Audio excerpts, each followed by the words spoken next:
समन्ता चक्रवालेषु अत्रा गच्छन्तु देवता सद्धम्मं मुनिराजस्य सुनन्तु सग्गमोक्कदं धम्मश्रवणकालो अयं बदन्ता धम्मश्रवणकालो अयं बदन्ता धम्मश्रवणकालो अयं बदन्ता नमो तस् भगवतो अरहतो सम्मा सम्बुद्धस् नमो तस् भगवतो अरहतो सम्मा सम्बुद्धस् नमो तस् भगवतो अरहतो सम्मा सम्बुद्धस्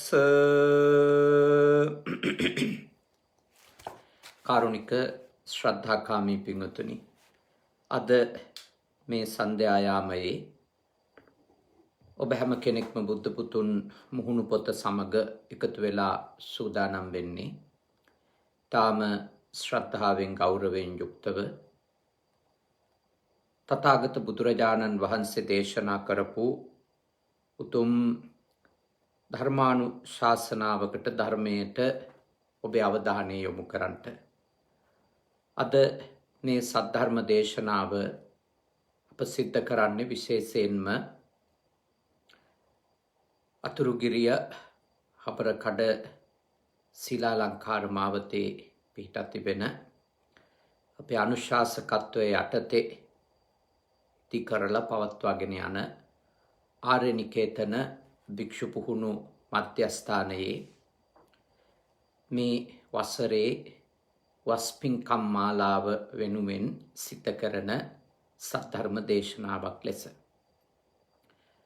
විශේෂයෙන්ම වස් සමාදන් වී වැඩ සිටින ආර්යනිකේතන ද්විභාෂා මූලික පිරිවෙනෙහි කෘත්‍යාධිකාරී අපේ ශිෂ්‍ය පුත්‍රයාණන් වහන්සේ නමක් වන පැරකුම් දෙනියේ සීලවංශ ස්වාමින් වහන්සේත් ඒ වගේම මනෝවිද්‍යා උපදේශක ඒ වගේම ආර්යනිකේතන භික්ෂු පුහුණු මධ්‍යස්ථානයේ ද්විභාෂා මූලික පිරිවෙනෙහි නියෝජ්‍ය කෘත්‍යාධිකාරී මගේ ශිෂ්‍ය පුත්‍ර නල්ලතනිය බුද්ධඝෝෂ ස්වාමින් වහන්සේ ඇතුළු මහා සංඝ රත්නය වස් සමාදන් වෙලා වැඩ සිටිනවා. ඉතින් උන්වහන්සේලාට වස් ආරාධනාව සිදු කළේ අප ආර්යනිකේතන භික්ෂු පුහුණු මධ්‍යස්ථානයේ කැපකරු දායක මහත්මයෙක්. ඒ ස්ථානය වසර 10කට කලින් ඉදිකරන අවස්ථාවේ ඉඳලම අපට බොහෝම ශක්තියක් වුණු දායකත්වයක් වුණු සදහවත් කෙනෙක් අපේ කිත්සිරි මැතිතුමා. එම මැතිනිය දරුවෝ. එයත් තමයි මෙවර වස් ආරාධනාව සිත කළේ. ඉතින් කිත්සිරි මැතිතුමාටත් මැතිනියටත් දරුවෝ දෙන්නටත් ආශිර්වාද කරලා තමයි අද සද්ධර්ම දේශනාව අපි සිද්ධ කරන්නේ. සෑම දිනකම අපේ තථාගත භාග්‍යවත් බුදුරජාණන් වහන්සේගේ ධාතුන් වහන්සේලා තැන්පත් කරපු අභිනව ධාතු මන්දිරයෙහි සෑම දිනකම ධම්සක් පැවතුම් සූත්‍ර දේශනාව සජ්ජායනා කරනවා. විශේෂයෙන්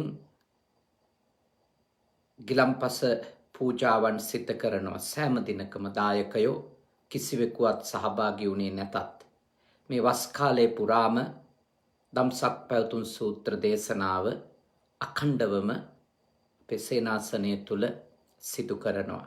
ඉතින් මේ කටයුතු සිත කරලත් අපි මේ පවුලේ ඇත්තන්ට වගේම ලංකාවාසීන්ට ලෝකවාසීන්ට ආශිර්වාද කිරීම සිද්ධ කරන්නේ.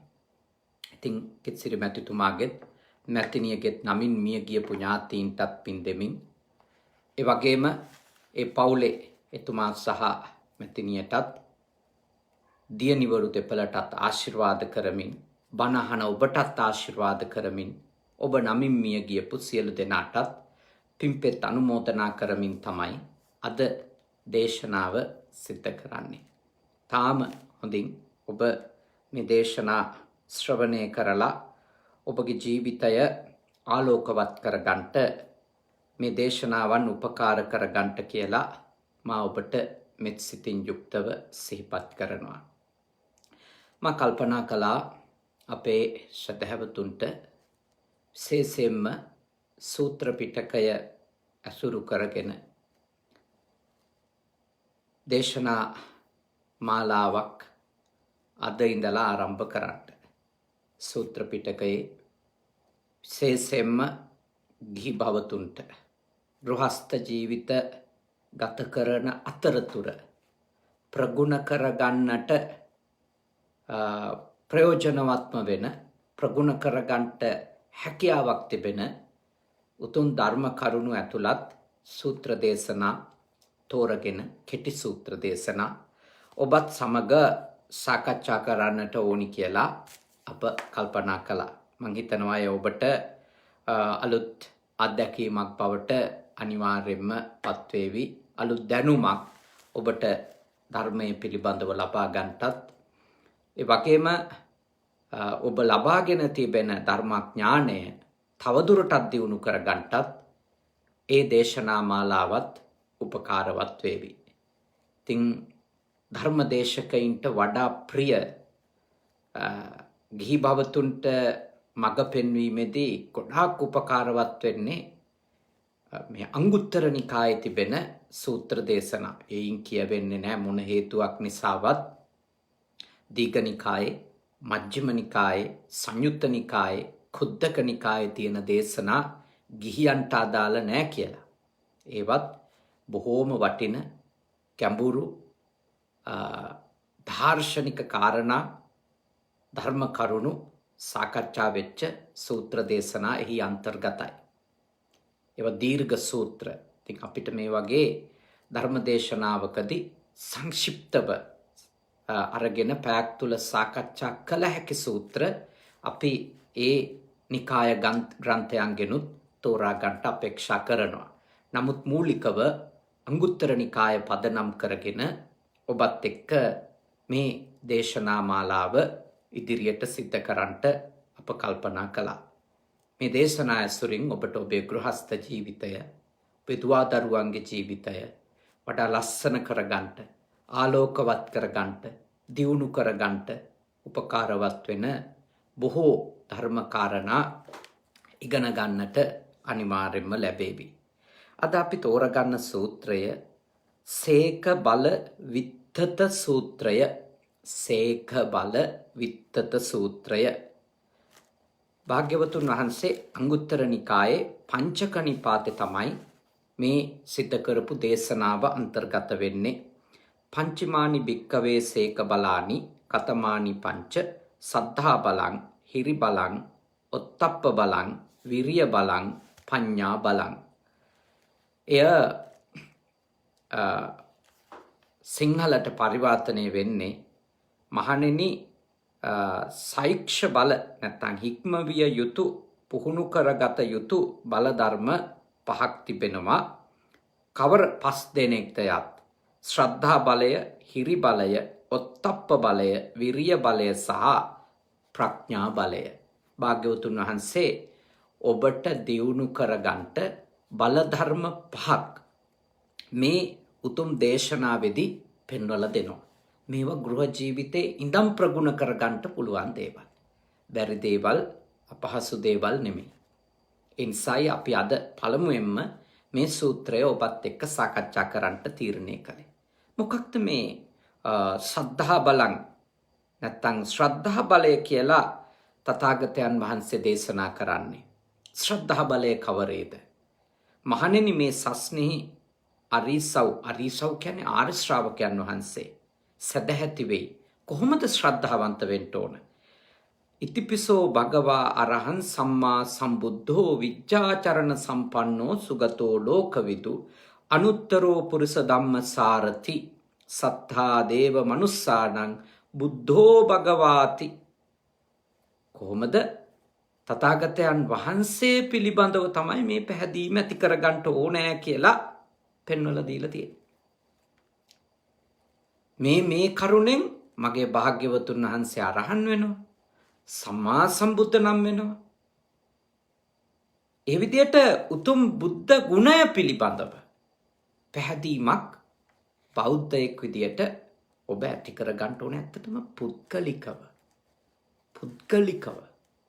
පැහැදීමක් ඇති කරගන්නව නම් මේ ශාසනයේ කටයුතු මේ ශාසනයට අදාළ කෙනෙකු ගැන පුද්ගලිකව පහදින්ට සුදුසු එකම උත්තමයා ලෞතුරා බුදුහාමුදුරුවෝ කියලා තමයි මම හිතන්නේ. පුද්ගලිකව පහදින්න. හැබැයි පොදුවේ අපිට බික්කු බික්කුණී උපාසක උපාසිකා කියන සිව් පිරිස ගැනම පැහැදීම ඇති කරගන්න පුළුවන්. විශේෂයෙන් ඔය ඇත්ත පැහැදීම ඇති කරගන්නවනේ මහා සංඝයා ගැන. ඔබ පැහැදීම ඇති කරගන්න ඕන මහා සංඝයා ගැනමයි. නැතුව නම් ඉස්සරහට අරගෙන කුලගෝත්‍ර ඉස්සරහට අරගෙන උස්මිටිකන් ඉස්සරහට අරගෙන පුද්ගලිකව හාමුදුරුව කෙනෙකුට ඇති කරගනු ලබන පැහැදීම ශාසනය අගය කරන්නේ නැහැ. ශාසනය අගය කරන්නේ ශාසනය ඔබව උද්‍යෝගිමත් කරන්නේ පොදුවේ මහා සංඝයා පිළිබඳව පැහැදීමක් ඇති කරගන්න. උතුම් සංඝ රත්නේ ගුණ පිළිබඳව පැහැදීමක් ඇති කරගන්න. හැබැයි ඔබේ ශ්‍රද්ධාව භාග්‍යවතුන් වහන්සේ කෙරෙහි පිහිටුවා ගැනීමම ධර්මය ගැනත් මහා සංඝයා ගැනත් පැහැදීමක් ඇති කර ගැනීමක්මයි. ඒ නිසා සද්ධාති තථාගතස්ස බෝධින් තථාගතයන් වහන්සේ ගැන උන්වහන්සේගේ උතුම් අවබෝධය ගැන යම් කිසි කෙනෙක් ශ්‍රද්ධාවන්ත වෙනවා නම් පහදිනවා නම් ඇත්ත වශයෙන්ම එදාට වගේම අදට වගේම හෙටටත් මේ ශාසනයෙන් ඔබට පිහිටක් ලබා ගන්න ගොඩක් උදව් වෙයි. මොකද සමහර වෙලාවට ඔය ඇත්තෝ විවිධ කාරණා මත පුද්ගලිකව හාමුදුරුවන්ලට පහදිනවා අපහදිනවානේ. ඉතින් සමහර දවස්වලට සමහර ස්වාමීන් වහන්සේලාගේ ගුණ මතු කරලා අන්තර්ජාලේ මුහුණු පොතේ දේවල් හුවමාරු වෙනවා අපි දකිනවා. ඒ පැහැදීම් මත ඒ ස්වාමීන් වහන්සේගේ ගුණය මතු කරලා ඒවා ඡායාරූප මගින් එහෙම මතු කරලා පෙන්නනවා. ඒවා ශාසනයේ අගය කරන්න පුළුවන් දේවල් නෙමෙයි. ඔබට එහෙම පැහැදීමක් තියෙන්න පුළුවන්. නමුත් ඒ පැහැදීම එක පුද්ගලිකව නම් ඔබ පැහැදිලා ඉන්නේ. ඒක තව ටික කාලෙකින් අපැහැදීමක් බවට දන්නේම නැතුව පරිවර්තනය වෙන්න පුළුවන්. ඒ පැහැදිලා තියෙන්නේ ඇත්තටම කිව්වොත් තවම ඔබ හිතන විදියට ඔබගේ අදහස් වලට ගැළපෙන විදියට ඔබ යම්කිසි සීමාවක හාමුදුරුවෝ කෙනෙක් නම් ඉන්න ඕන කටයුතු කරන්න ඕන මේ සීමාවේ කියලා ඔබ අඳුනගත්තු සීමාවක ඔබ හාමුදුරුවන්ව විග්‍රහ කරගෙන ඇති කරගන්නු ලබන පැහැදීමක්. ඒක දීර්ඝ කාලයක් පවතී කියලා හිතන්න අමාරුයි. ඒක කඩන් වැටේ. ඒ වගේම සමහර වෙලාවට අපි දකිනවා මේ කාලේ නම් දරුණු ලෙස නම් ගොත් කියමින්මත් සමහරු ඉතාම දරුණු වචන පාවිච්චි කරමිනුත් පොදුවේ මහා සංඝයාට බනින දොස් කියන චෝදනා කරන අවස්ථා අපි දකිනවා. ඉතින් ඒ ඔක්කොම මහා සංඝයා ඉවසන්න ඕනේ. මහා සංඝයා ඒවා ඉවසන්න ඕනේ. මහා සංඝයා ඒවා ගැන උපේක්ෂා සහගත වෙන්න ඕන. ඒව ගැන කලබල වෙලා පෙරලා ඒ ගිහියොත් එක්ක බැනාණ්ඩ ගහගන්න යෑමෙන් කිසිදු ප්‍රතිඵලයක් ලැබෙන්නේ නැහැ. පවතින తত্ত্বය තවත් නරක වෙනවා මිසක. මොකද කොහොමත් තුනුරුවන්ට කැමැති අකමැති දෙගොල්ලම මේ ලෝකේ ජීවත් වෙනවා. හාමුදුරු ගොල්ලටත් කැමති අකමැති දෙගොල්ලම ජීවත් වෙනවා. එතකොට අපි කැමති අයගේ සාධුනාදයත් උපේක්ෂාවෙන් පිළිගන්න ඕනේ. අකමැති අයගේ නින්දා පහසත් බැනුම් දෙඩුනොත් බාර ගන්න ඕන. ඒකට හයිය නැත්තම් හාමුදුරු කෙනෙක් වෙලා මේ ශාසනයේ ඉන්න අමාරුයි. හැබැයි ඉතින් පැවිද්දෝ තේරුම් අරගෙන ජීවත් වෙන්න ඕන. තමන්ගේ පුද්ගලික හැසිරීම් හින්දා පොදු මහා සංඝයා ගොඩාක් මේ කාලේ පීඩා විඳින්න ඉන්න බව. සේසෙම්ම අගතිගාමී පක්ෂග්‍රාහී දේශපාලනික මතවාදවල වහලුම් වෙන්න යෑම නිසා බොහෝ අපහසුතාවලට අප පොදුවේ මහා සංඝයා පත්වෙමින් තිබෙනවා. ඒ වගේම සමහර තරුණ කුඩා ආශ්මතුන් වහන්සේලාට මේ අන්තර්ජාලය පාවිච්චි කර ගැනීම සම්බන්ධව විනයක් නොමැතිකම නිසා ඒ හින්දත් ගොඩක් අපහසුතාවලට අවමංවලට පොදු මහා සංඝයා ලක් වෙමින් තිබෙනවා. ළඟට එක්කෙනෙකුගේ දෙන්නෙකුගේ 30000ක් විතර වැඩ ඉන්න ශාසනයේ සැලකිය යුතු යම් පිරිසකගේ ප්‍රතිශතයකගේ දුර්ගුණ මතුවෙලා සමාජයට එන්න පුළුවන්. දුර්ගුණ මතු නොවිත් 30000ක් ඉන්න තැනක විශාල පිරිසක් ඉන්න පුළුවන්. මොකද මෙහි මාර්ගඵලලාභියෝ වගේම කිසිම මාර්ගඵලලාභියෙක් නොවන අයත් මේ 30000 අතර ඉන්න පුළුවන්. දැන් මම මාර්ගඵලලාභියෙක් නෙමෙයි. භාග්‍යවතුන් වහන්සේ ගැන ශ්‍රද්ධාවෙන් ධර්මය පුළුවන් තරම් මේ ජීවිත කාලේ ප්‍රගුණ කරගන්න උත්සාහ කරන කෙනෙක්. එතකොට කෙලෙස් සහිතයි. කෙලෙස් සහිත ඕනෑම පැවිද්දෙකුගෙන් අන්තගාමී ස්වභාවයන් වරින් වර සිහි කල්පනාව උන්වහන්සේට නැති වුණොත්, උන්වහන්සේ යම් යම් කාරණාවල උමතු වුණොත් ඉදිරිපත් වෙන්න පුළුවන්. එතකොට ඒවට පහදින පිරිස නෙමෙයි වැඩි වෙන්නේ, අපහදින පිරිස, කලකිරෙන පිරිස. ඒ නිසා පැවිද්දොත් පුළුවන් තරම් සිහි කල්පනාවෙන් මේ කාලේ ගත කරන්න ඕන. මොකද හේතුව මිනිස්සු සල්ලි නැති කමෙන් වියරු වැටිලා ඉන්නේ. පළවෙනි එක. දෙවෙනි එක, මේ දේශපාලනික පාලකයෝ ගැන, විපක්ෂ ගැන, අනිකුත් කණ්ඩායම් ගැන විශාල වෛරයකින් ඉන්නේ. එතකොට හාමුදුරුලා මේ පක්ෂවල සමාජිකයෝ විදියට කටයුතු කරන්නට යෑමේ ප්‍රතිඵලය තමයි මිනිස්සු දේශපාලකයින්ට බැනගන්න හයිය නැති වුණාම සම්පූර්ණයෙන්ම ශාසනය තමයි මේ දේශපාලකයෝ කරන වැරදිවලට වග කිව යුතු ආයතනය ලෙස හංවඩු ගහමින් තියෙන්නේ. ඒ හංවඩුව සාධාරණද කියලා ඒක කල්පනා කරන්න ඕනේ. ඒ විදියට පොදුවේ මුළු ශාසනයටම තමන්ගේ දේශපාලන ප්‍රශ්න හින්දා, තමන්ට තියෙන දේශපාලනය සම්බන්ධ ද්වේෂයන් හින්දා හංවඩු ගහන්න ගියොත් අත්වෙන ඉරණම ගැන යම් ආකාරයකට කල්පනා කරන්න ඕනේ. මොකද හේතුව මේ හැම පක්ෂයකම ඉන්න මිනිස්සුන්ගේ යථාර්ථය අපි කවුරුත් දැන් අවුරුදු 30-40ක ඉඳලා කවුරුත් දන්නවා. කාගෙත් ඇත්ත මොකක්ද කියලා. කවුරුත් ශුද්ධවන්තයෝ විපක්ෂයේ ඉන්නකම් කියලා. කවුරුත් ශුද්ධවන්තයෝ බලය නැති කාලේ කියලා. ඉතින් ඒවා මත පදනම් වෙලා අනවශ්‍ය තරම් මේ ශාසනය සමග ගැටෙන තත්වයක් මේ කාලේ තියෙනවා. ඉතින් හාමුදුරුලා මේවා දැනගන්න ඕන. බුද්ධිමත්ව වැඩ කරන්නට නැත්තම් ලොකු කඩා වැටීමකට අර ශ්‍රද්ධාවන්ත බෞද්ධයෝ ඒව බලලා දුකෙන් ඉන්නේ. නැතු ඒගොල්ලෝ ශාසනයෙන් අයින් වෙලා නැහැ. ආමුදුරු කොච්චර සිවුරු ඇරලා ගියාද? මිනිස්සු තථාගතයන් වහන්සේගේ ධර්මයේ පුහුණු වෙන එක නවත්තලා නැහැ. බුදු ගුණය කෙරෙහි පැහැදිලා ඒ කරගෙන යන පිනපව තේරුම් අරගෙන, කුසලයේ අකුසලයේ තේරුම් අරගෙන තමන්ගේ ජීවිතයේ දුකින් නිමා ගන්න, තෘෂ්ණාව, ද්වේෂය, ක්‍රෝධය, වෛරය දුරු කර ගන්නට යන පුහුණුව හාමුදුරුවරුන්ලගේ දේවල් හින්දා මිනිස්සු අතහැරලා නැහැ. එච්චර මිනිස්සු අනුවන නැහැ. නමුත් මේ මිනිස්සුන්ට පවා දුකක්, අසහනයක්, වේදනාවක් පැවිද්දොන්ට සිද්ධ වෙමින් තිබෙන මේ තත්ත්වය, පැවිද්දොත් පත් වෙලා තියෙන තත්ත්වය වේදනාවක්, ඒක අසහනයක්. ඒ නිසා ඒ ගැන අපි කවුරුත් හිතන්ට කාලය ඇවිල්ලා තියෙනවා. මම ඔබට යෝජනා කරනවා මෙන්න මේ කරුණු නිසාම මොන හේතුවකින්වත් පුද්ගලිකව අර හාමුදුරුවෝ මේ හාමුදුරුවෝ කියලා පහදින්න එපා. ඔබේ ශ්‍රද්ධාව දැඩිව පිහිටුවා ගන්නට තථාගතයන් වහන්සේ ගැන, තථාගත ධර්ම විනය පිළිබඳව.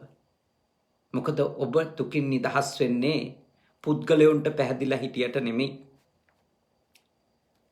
ඔබ දුකින් නිදහස් වෙන්නේ භාග්‍යවතුන් වහන්සේ වදාළ මාර්ගය අනුගමනය කළොත් විතරයි. ඔබට ඔබේ දුකින් නිදහස් වෙන්න නම් ඔබේ දුකට හේතු වලින් නිදහස් වෙන්න වෙනවා. එහෙනම් ඔබ මේ ධර්ම මාර්ගයට පහදින්න. ඒ ධර්ම මාර්ගය කියලා දීපු භාග්‍යවතුන් වහන්සේගේ උතුම් වූ සීලාදී ගුණ පිළිබඳවත්, උතුම් වූ ප්‍රඥාව පිළිබඳවත් ඔබට පැහැදීමක්, ශ්‍රද්ධාවක් දියුණු කර ගන්න ඕනේ. ඒක තමයි අත් වශයෙන්ම පළවෙනි ශේක බලය. පළවෙනි ශේක බලය. දැන් පැවිද්දන්ටත් ඕක තමයි තියෙන්න ඕනේ. පැවිද්දන්ටත් තියෙන්න ඕන දේ තමයි ශ්‍රද්ධාව.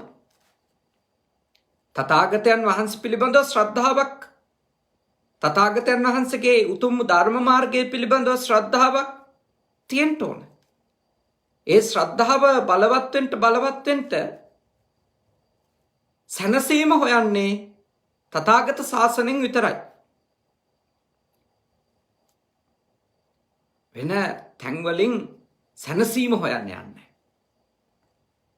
සුවපත් වෙන්න හොයන්නේ තථාගත ශාසනයෙන්. නිවෙන්න මඟ හොයන්නේ තථාගත ශාසනයෙන්. අන්න ඒ උතුම් තත්වයට පත්වෙන්න තථාගතයන් වහන්සේ කෙරෙහි ඒ සිවුරු දරන ශ්‍රාවකයින්ගේ, ගිහි ශ්‍රාවකයින්ගේ ශ්‍රද්ධා බලය දියුණු කර ගන්න ඕනේ. එතකොටයි අපි කවුරුත් මේ මාර්ගයට ප්‍රවේශ වෙන්නේ. අපිටත් ඇත්ත වශයෙන්ම තරුණ කාලයේ එහෙම ගැඹුරින් අවබෝධයෙන් ශ්‍රද්ධාවක් දියුණු වෙලා නොතිබිච්ච හින්දා අපි හිතුවා මේ එළියේ දේවල් වලින් තමයි අපිට සැනසීම හොයන්න පුළුවන් කියලා. එළියේ විප්ලව වලින්, දේශපාලනික පෙරලි වලින්, අරගල වලින්, උද්ඝෝෂණ වලින්, මහපාරේ වීදි සටන් වලින් තථාගතයන් වහන්සේගේ ධර්මය අවබෝධ වෙනකොට ඒව ඇතුලේ හොයන්න පුළුවන් සැනසීම කොච්චර తాවකාලික සහ අල්ප එකක්ද කියන එක අවබෝධ වෙනවා. අපට නම් අවබෝධ වුණා. ඒ නිසා මා යෝජනා කරනවා අපි කවුරුත් සැබෑ විමුක්තිය සොයනවා නම් සෙවිය යුත්තේ තථාගතයන් වහන්සේගේ ධර්මයෙන්. තථාගතයන් වහන්සේගේ ධර්මයෙන්. තථාගත දේශනාවෙන් තමයි අපි උතුම් විමුක්තිය සොයන්නට ඕන. උන්වහන්සේ කෙරෙහි පැහැදීම දැඩිව ඇති කර ගන්න ඕන. පළවෙනි ශේක බලය එක. ඊළඟට මහණෙනි හිරි බලය කවරේද? මහණෙනි මේ සස්නේ අරීසව් ආර්ය ශ්‍රාවකයා කාය දුස්චරිතය, වාග් දුස්චරිතය, මනෝ දුස්චරිතය ගරහයි. ලාමක අකුසල් දහම්මුගේ සමාපත්තිය නැත්නම් ආගමනය ගරහයි. මහණෙනි මෙය හිරි බලයයි කියනු ලැබේ. මොකද්ද මේ හිරි නැමැති බලය? හිරි නැමැති බලය කියලා කියන්නේ තථාගත ආර්ය ශ්‍රාවකයා. ඒ කිව්වේ කවුද? හාමුදුරුවෝ, ගිහියෝ, භික්ෂුණීන් වහන්සේලා, උපාසිකාවෝ, සිව්පිරිසම ආර්ය ශ්‍රාවකයෝ. ආර්යයන් වහන්සේලා සරණ ගියපු, ආර්යයන් වහන්සේලා අනුගමනය කරන, ආර්යයන් වහන්සේලාගේ ධර්මය පිළිපදින්න වීරය කරන, තේරුම් ගන්නට උත්සාහ කරන ඒ පිරිසට කියන ආර්ය ශ්‍රාවකයෝ. අපි කවුරුත් අපි ආර්ය ශ්‍රාවකයෝ විදියට ඒ උතුම් භාග්‍යවතුන් වහන්සේත්, ඒ උතුම් වූ සද්ධර්මයත්, ඒ උතුම් වූ ආර්ය මහා සංඝ රත්නයත් සරණ ගියපු සියලුම ශ්‍රාවක ශ්‍රාවිකාවෝ අපි ඊළඟට ලාමක, වරදි සහගත, ධර්මයන් වන කාය දුස්චරිතයන්ගේ වචී දුස්චරිතයන් පිළිබඳව ඊළඟට මනෝ දුස්චරිතයන් පිළිබඳව ලැජ්ජාවක් ඇති කරගෙන ඒක ගරහන්න ඕන මනසින් ඒක ගරහන්න ඕන.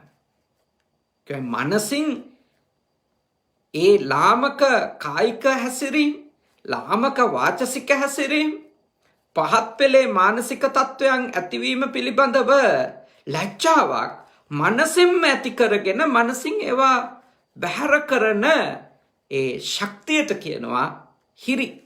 තවත් කිව්වොත් පවට ලැජ්ජාව. අපි කාගෙත් ගාව පවට ලැජ්ජාව තියෙන්න ඕන. අරයා දකී මෙයා දකී කියලා ලැජ්ජාව එකක්. පවට ලැජ්ජාව තව එකක්. අකුසල ධර්මයට තියෙන ලැජ්ජාව එක වෙනස්. ඒ නිසා අප තුළ දියුණු කරගත යුතු දෙවනි ශේක බලය තමයි හිරි. ලාමක පහත් පෙළේ කායික හැසිරීම් ගැන, වාචසික හැසිරීම් ගැන, අපට ඇතිවෙන මනෝභාවයන් ගැන ලැජ්ජාවක් අපිට ඇති කරගන්න ඕනේ. ඒක බලයක්. අපි මේ ශාසනය ආරක්ෂා වෙන බලයක් ඒක. අපි මේ සසර තුල දුගතිගාමී වෙන එක වළක්ව ගන්නට අපි ගොඩනගා ගන්න යෝධ ශක්තියක් ඒක. හිරි බලන් කියලා කිව්වේ ඒකයි. එය මනසින් ප්‍රතික්ෂේප කරනකොට, එය ගරහනකොට අපි ඒ සමාදන් වෙන එක.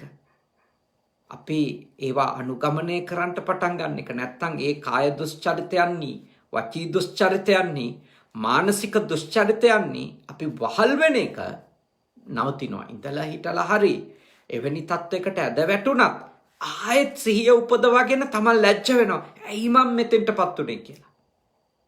ආයෙ නම් එතෙන්ට වැටෙන්නේ නැහැ කියලා. ඒ ලැජ්ජාව හරීම වැදගත් එකක්. ඒ ලැජ්ජාව අතිශයින්ම අවශ්‍යයි. ඒ ලැජ්ජාව ඇතුලේ තමයි අපි රැකෙන්නේ. ඒ ලැජ්ජාව අවශ්‍යයි. ලෞකික ජීවිතයේ ගෙවන අයට ඒ අකුසලය පිළිබඳව, දුස්චරිතය පිළිබඳව ලැජ්ජාවක් තියෙනවා නම් කොච්චර අපේ දේවල් වලදී වගකීම් සහගත වෙනවද? ලැජ්ජාවක් තියෙනවා නම් කොච්චර අපි පාලනය වෙනවද? ඒ පාලනයනේ අප තුළ දියුණු වෙන්නේ, අප තුළ ගොඩනැගෙන්නේ ලැජ්ජාවත් එක්ක. ඒකනේ ලැජ්ජාව ලෝකපාලක ධර්මයක් කියලා කියන්නේ. ලෝකපාලක ධර්මයක්. ලැජ්ජාව දේව ධර්මයක් කියලා කියනවා. එතකොට කෙනෙකුගේ හිත තුළ ලාමක පහත් ගැරහිය යුතු කායික හැසිරීම් ගැන, කය පාවිච්චි කරන වැඩ, වචන පාවිච්චි කරලා කියන දේවල්, හිතින් හිතන දේවල් ගැන ලැජ්ජාවක් ඇති වුණා. අන්න එයාට මේ ශාසනයේ ඒ ලැජ්ජාව ඇතිවීම ලොකු අනුග්‍රහයක්. දුකින් නිදහස් වෙන්න ලොකු අනුග්‍රහයක්. ඒක ඔබ තුල ඇති කර ගන්නට කියලා තථාගත දේශනාවේ අවධාරණය කරනවා. පුංචි කාලේ ඉඳලම දරුවන්ට පවා කායික වැරදි ගැන ලැජ්ජාවක් ඇති කරන්න. වචනෙන් වැරදි කරන්න ලැජ්ජාවක් ඇති කරන්න. ඒ ලැජ්ජාව ඇති වෙන්න ඕන ඒ වැරද්ද අවබෝධ වෙලා. ඒ වැරද්ද තේරුම් අරගෙන. ඒ වැරද්ද තේරුම් අරගෙන කෙනෙකුට ලැජ්ජාව ඇති වුණා. එතකොට එයා ලැජ්ජ වෙන්නේ ඒ වරදකාරී හැසිරීමට. ඒ වරදකාරී හැසිරීමේ නියැලුනොත් ලැබෙන ඵලය පිළිබඳව. ඒ වරදකාරී හැසිරීම් වලට තියෙන ඒ වරදකාරී හැසිරීම් වලට තිබෙන සමාවෙන්න. ඒ වරදකාරී හැසිරීම් වලට තිබෙන යම්කිසි ආකාරයකට යමෙකුට තියෙන ඒ වරදකාරී හැසිරීම් ගැන තිබෙන ලැජ්ජාව ඇතුලේ තමයි එයා පාලනය වෙන්නේ. ඒ ආරක්ෂා වෙන්නේ. ඒ හින්දා ලැජ්ජාව අපි ඇති කරගත යුතු වටිනම ධර්මයක්. ඒක සිවුරක් දරන් හිටියත්, ගිහි ඇඳුමක් ඇඳන් හිටියත්, කයෙන් වැරදි කරන්ට ලැජ්ජ වෙන්න ඕනේ. වචන වලින් වැරදි කරන්ට, අපරාධකාරී හැසිරීම් වල නියැලෙන්න වචන වලින් කොච්චර දේවල් කරන්න පුළුවන්ද? කොච්චර විනාශ කරන්න පුළුවන්ද? කේලම් කියලා සමාජයන් කුලල් කණ්ඩ සලස්සන්න පුළුවන්. බොරු කියලා මිත්‍යාව වපුරලා මිනිස්සු ඉවර කරලා දාන්න පුළුවන්. හිස් දේවල් කියලා මිනිස්සු අඥානය කරලා ඒ අඥාන බව තුලම මිනිස්සුන්ව සමාදම් කරවලා කොච්චර ජීවිත නාස්ති කරන්න පුළුවන්ද? දැන් පුදුම පරිස්සම් වෙන්න ඕන. තාම පරිස්සම් වෙන්න ඕන. ඒ කියන්නේ වචන වලට පුළුවන් ගොඩාක් විනාශයක් අපට කරන්නටත්, අපට කරගන්නටත්, අන් අයට කරන්නටත්. ඒ දෙකම ගැන කල්පනා කරලා අපි ඒ කායික, වාචසික, මානසික දුෂ්චරිතයන් පිළිබඳව ලැජ්ජාවක් අප තුළ, හිරි කියන ධර්මය අප තුළ ඇති කරගන්නට වීර්ය කළ යුතු වෙනවා. එය අත්‍යවශ්‍යයි. ඊළඟට දෙවෙනි කාරණේ, තුන්වෙනි කාරණේ තමයි, තුන්වෙනි බලය ඔත්තප්ප බලය. මොකක්ද ඔත්තප්ප බලය කියන්නේ? මේ ශාසනයේ ආර්ය ශ්‍රාවක තෙමේ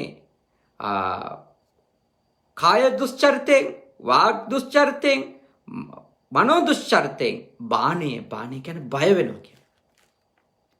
එක්වේ කාය දුෂ්චරිතයට, වාග් දුෂ්චරිතයට, මනෝ දුෂ්චරිතයට බය වෙන්න ඕන. අපි බය වෙන කාරණාවලට බය වෙන්න ඕනේවට මිනිස්සු බය නැහැත්තට.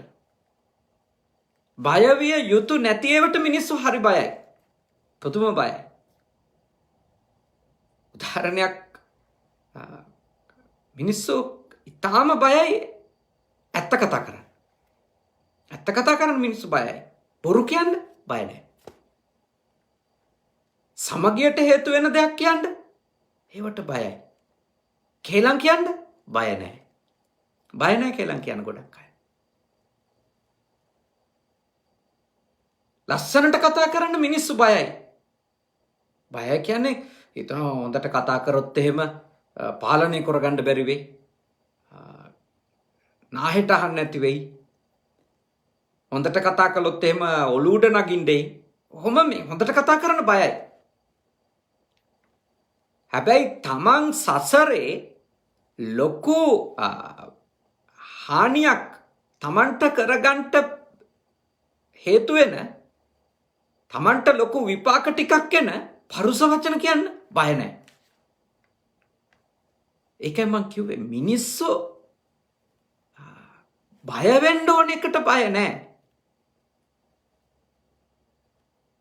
බය වෙන්න ඕන එකට බය නැහැ. මිනිස්සු බය වෙලා ඉන්නේ ඇත්තටම බය වෙන්න ඕනි නැති දේවල් වලට. ආදරෙන් කතා කරන්න මොකට බය වෙන්නද? ඒත් මිනිස්සු බයයි. ඇත්ත කියන්න ඇයි අපි බය වෙන්න ඕන? ඒත් මිනිස්සු බයයි ඇත්ත කියන්න. මෙහෙම ගොඩාක් දේවල් තියෙනවා. මිනිස්සු තමන්ගේ ජීවිතේ බය වෙලා ඉදිරිපත් නොවි හැංගෙන මගාරින යහපත් ඒවා කොච්චර තියෙනවද? ඒ වුණාට මිනිස්සු හැංගිලා කරා දරුණු විපාක විඳින්න වෙන දේවල් වලට පොඩ්ඩක්වත් බය නැහැ. දරුණු විපාක විඳින්න වෙන දේවල්. බුදුහාඳුරු දේශනා කළේ සමහර දේවල් වල අයහපත් දේවල්, ඒවා හොරෙන් කරත් විපාක විඳින්න වෙන්නේ යස්ස අස්සු මුඛෝරෝදං විපාකම් පටිසේවති.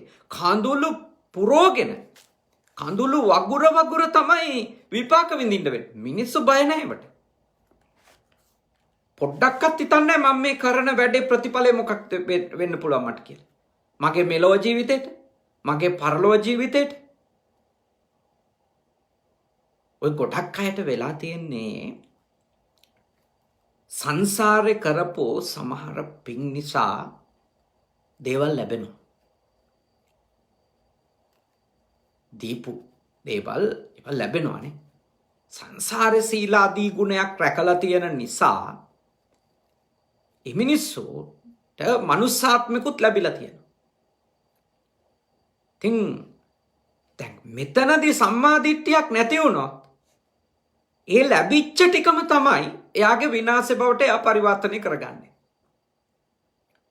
ලැබිච්ච මනුස්සාත්මයේ පාවිච්චි කරලා කරන්ට තියෙන ඔක්කොම නරක වැඩ ටික කිසි බයක් නැතුව කරනවා.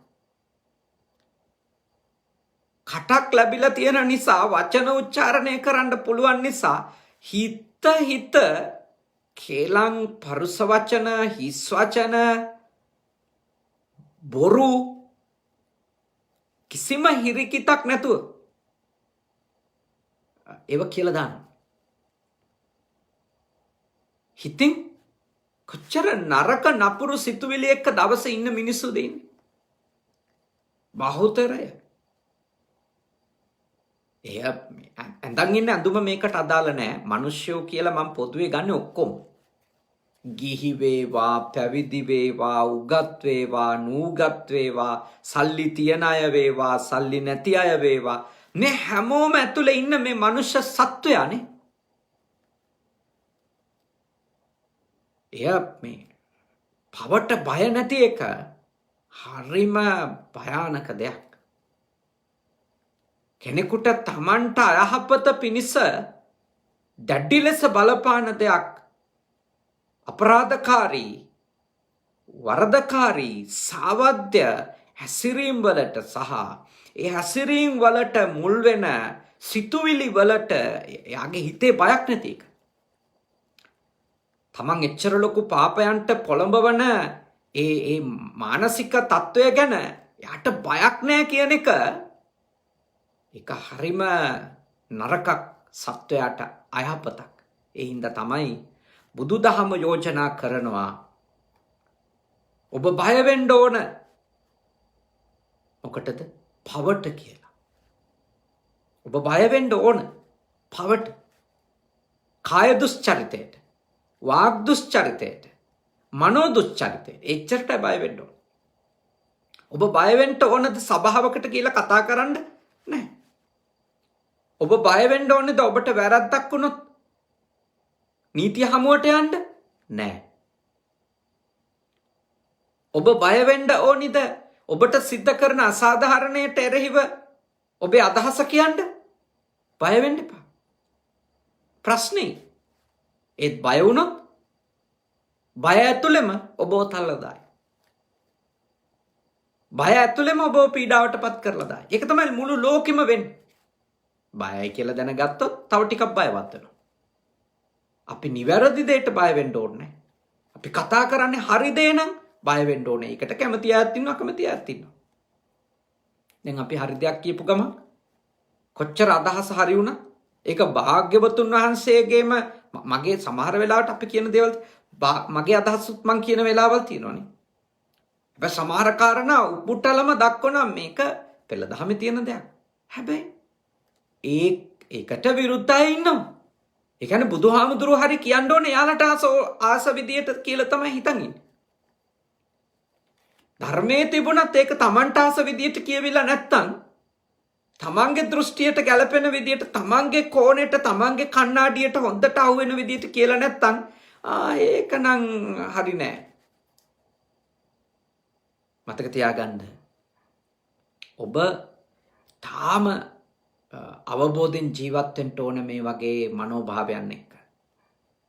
අපිට හරියන එක නෙමෙයිනේ ලෝකේ හරි දේ කියන්නේ හැමතිස්සෙම. අපිට හරියන එක තෝරන්නේ අපිට වාසි අවාසි බලලා. අපිට තියෙන පහසුකම් අපහසුකම් බලලා. හැබැයි ලෝකේ බුදුවරයෙක් වදාලේ තථාගතයන් වහන්සේ නමක් වදාලේ ඒකේ පහසුද අපහසුද ඒකේ රිදෙනවද රිදෙන්නේ නැද්ද ඒ කාරණා නෙමෙයි බලන්නේ සත්‍යය මොකක්ද කියලා. යමක් කළාම සත්වයා මෙලොවත් රැකිලා පරලොවත් රැකෙනවද? සත්වයා දුකින් නිදහස් වෙනවද? අන්න ඒ දෙය භාග්‍යවතුන් වහන්සේ ඒ දෙය අගය කරා. ඒ දෙය අගය කරා. ඒ දෙය දේශනා කළා. ඒ දෙය පිළිපදින්න කියලා කිව්වා.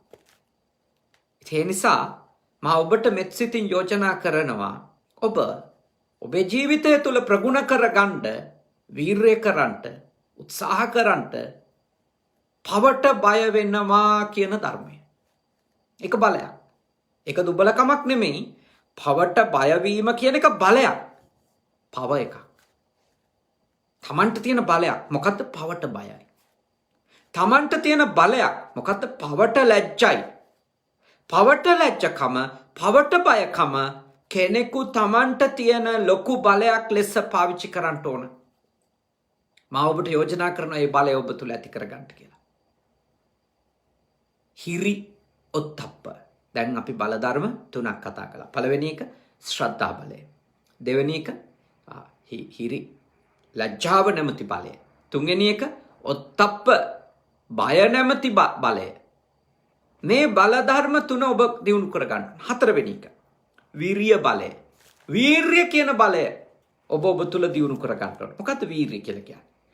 මහණෙනි, මේ ශාසනයේ ආර්ය ශ්‍රාවකයා අකුසල ධර්මයන්ගේ ප්‍රහාණය පිණිස කුසල ධර්මයන්ගේ උපසම්පත්තිය පිණිස රුකුරු වැර ඇතියේ ශක්තිය ඇතියේ දල පරාක්‍රම ඇතියේ කුසල ධර්මයේ නොබහලු ප්‍රදන් කිස ඇතියේ වාසය කරන්නේ. මේ වචන හරි අමාරුයිනේ. මේ වචන ඇත්තටම ගොඩක් සංස්කෘත භාෂාවට අසුරු කරගත්ත සංස්කෘත භාෂාවෙන් බිඳුණු ඉපැරණි මේ අපේ 56 පරිවර්තනයේ තියෙන බුද්ධ ජයන්ති පරිවර්තනයේ තියෙන වචන ඒවා මේ පාලි වචනේ දන්නේ නැති අයට ඇත්තටම හරි අමාරුයි ඒ සිංහල වචනෙන් විතරක් තෝරගන්න. මෙතන කියලා දෙන්නේ සරලව මෙහි කාරණාව මොකක්ද?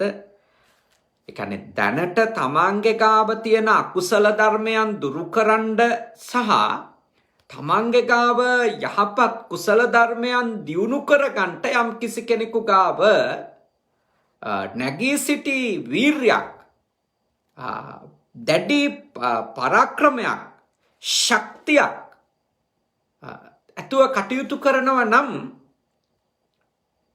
ඒක තමයි වීර්යය කියලා කිව්වේ.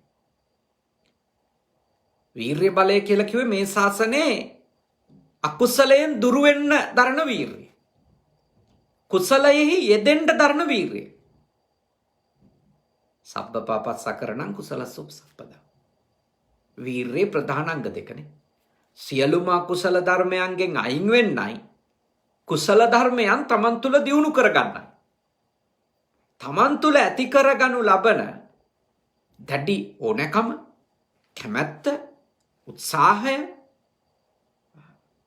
ඒ සඳහා තමන් තුළ දියුණු කරගනු ලබන ශක්තිය, ඒ සඳහා තමන් තුළ දියුණු කරගනු ලබන කම්මැලි නැතිකම, මේ සියල්ලම ඒ වීර්යය. මොකකටද? අකුසලය බැහැර කරන්නත්, කුසලය වඩා ගන්නත්, කුසලය දියුණු කරගන්නත්. ඒ වීර්ය බලය තමන් තුළ තියෙන්න ඕන.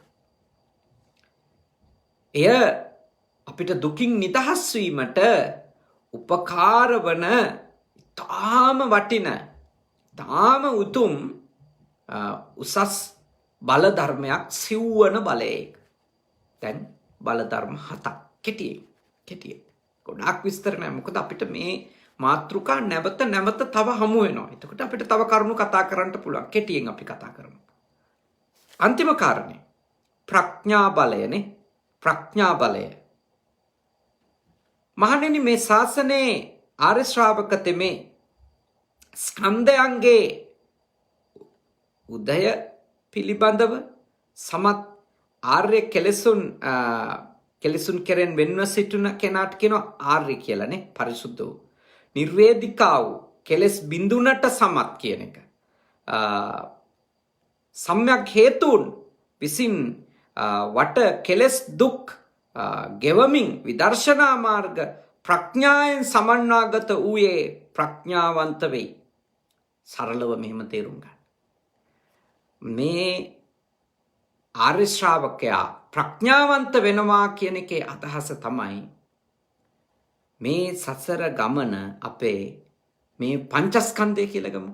රූපය, වේදනාව, සංඥා, සංකාර, විඥාන කියන මේ ස්කන්ධ පහ හේතු නිසා උපදින හැටි, ඒ හේතු නැති වුණාම නැති වෙන හැටි.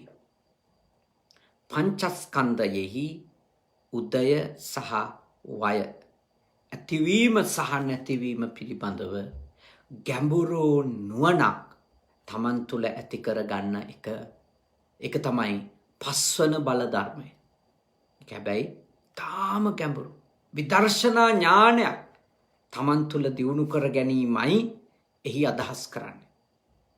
පංචස්කන්ධය පිළිබඳව යථාර්ථය දකිමින්, රූපය පිළිබඳව ගැඹුරින් ඇත්ති සැටියෙන්ම දකිමින් යම් කිසි කෙනෙක් ඇති කරගනු ලබන ඒ නුවණ, වේදනාවන් පිළිබඳව, සංඥාවන් පිළිබඳව, සංඛාර පිළිබඳව, විඥානය පිළිබඳව, මේවා දැන් මේ වචන අහනකොට ඔබට සංඛාර කියන්නේ මොකක්ද?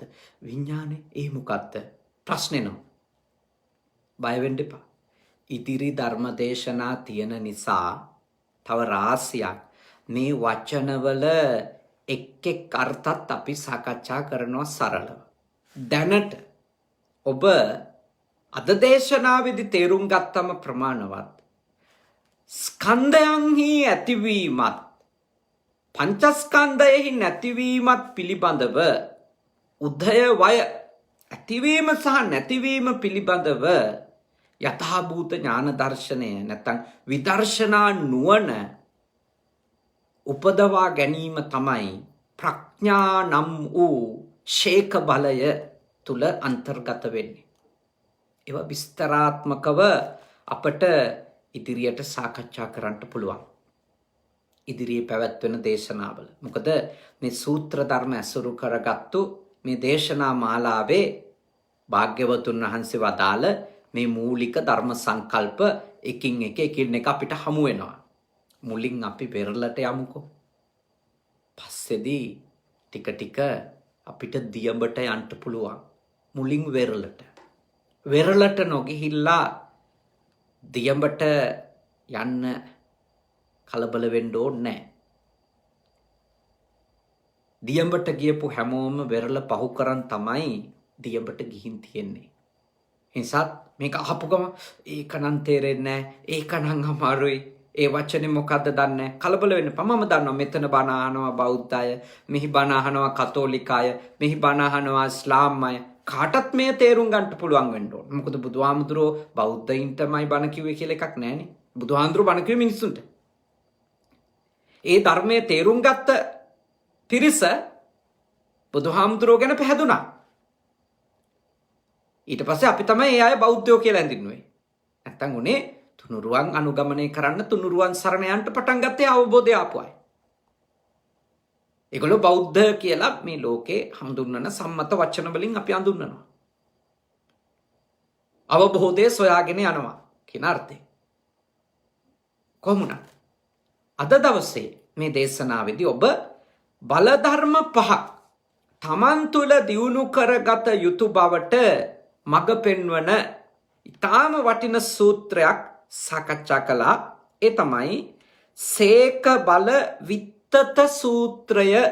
සේක බල විත්තත සූත්‍රය අද අපි සාකච්ඡාවට ලක් කරේ අංගුත්තර පංචක නිපාතේ හික්මෙන්ට තියෙන, පුහුණුවෙන්ට තියෙන බල ධර්ම ටික. මේ පුහුණුවෙන්ට තියෙන.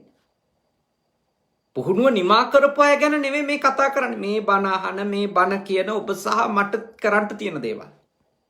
ඉතින් හොඳට අහන් හිටියා. හෙට දවසෙත් තවත් මෙවැනිම ධර්ම මාතෘකාවක් අපි සාකච්ඡා කරනවා. ඒ ධර්ම මාතෘකා තුළ ඔබ පියවරෙන් පියවර මේ තථාගතයන් වහන්සේගේ දේශනාවන් වටහා ගන්නට ඔබට අවස්ථාව හම්බ වෙනවා. මේ ලෝක ජීවිතය යහපත් කර ගන්නටත්, පරලෝ ජීවිතය යහපත් කර ගන්නටත් ගොඩාක් උපකාරවත් වෙන දේවල් මේ දේශනා එක් මාතෘකා මේ කොටසින්මයි කියලා නෑ. මා එක් දවසට තෝරගන්නවා මේ සූත්‍රය අද කියලා දෙනවා. දිග සූත්‍රයක වුණත්, කෙටි සූත්‍රයක වුණත්, මධ්‍යම ප්‍රමාණ සූත්‍රයක වුණත් සංක්ෂිප්තය, එහි තියෙන දාර්ශනික හරය, ඒ ඔබත් එක්ක ඔබට ජීවිතේ ප්‍රගුණ කරගන්නට උපකාරවත් වෙන විදියට අපි මේ දේශනා මාලාවේදී ඔබත් එක්ක සාකච්ඡා කරනවා. ඉතින් රැස් කරගන්නට යෙදුණු සියලුම පින් කුසල් අපි අනුමෝදනා කරමු. විශේෂයෙන්ම අපේ කිසිරි ඩිසිල්වා මැතිතුමා අපේ ආර්යනිකේතන භික්ෂු පුහුණු මධ්‍යස්ථානයේ මෙවර වස් ආරාධනා පින්කමේ සදහවත් කැපකරු දායකතුමන් එතුමන්ලට පවා ඉඳලා හිටලා තමයි සේනාසනයට ඇවිල්ලා යන්න අවස්ථාව හම්බුනේ. පන්සල සේනාසනේ ආර්යනිකේතනයේ අඛණ්ඩවම දැන් මාස ගාණක් තිස්සේ ගේට්ටු වහලා තියෙන නිසා පොඩි ස්වාමීන් වහන්සේලාගේ ආරක්ෂාවට. ඉතින් එතුමන් බොහොම ශ්‍රද්ධාවෙන් අද මේ උතුම් පින්කම සිද්ධ කර දෙන ලෙස අපට ආරාධනා කර සිටියා. රැස් කරගත්ත පින් කුසල් මෙවර වස් ආරාධනාවේ දායකත්වයේ ගත්ත කිසිරි මැතිතුමාට, මැතිනියට, දරුවන්ට මේ පින් කුසල් අනුමෝදන් වන දෙවියෝ ආශිර්වාද කරත්වා. ඒ දරුවන්ගේ අධ්‍යාපනයේ අනාගතය වගේම කිසිරි මැතිතුමා මැතිනිය සිදු කරන ව්‍යාපාරික කටයුතු ආදී සියලු කටයුතු තියුණු පවුණු කරගන්නට දෙවියන්ගේ උපකාර ලැබේවා.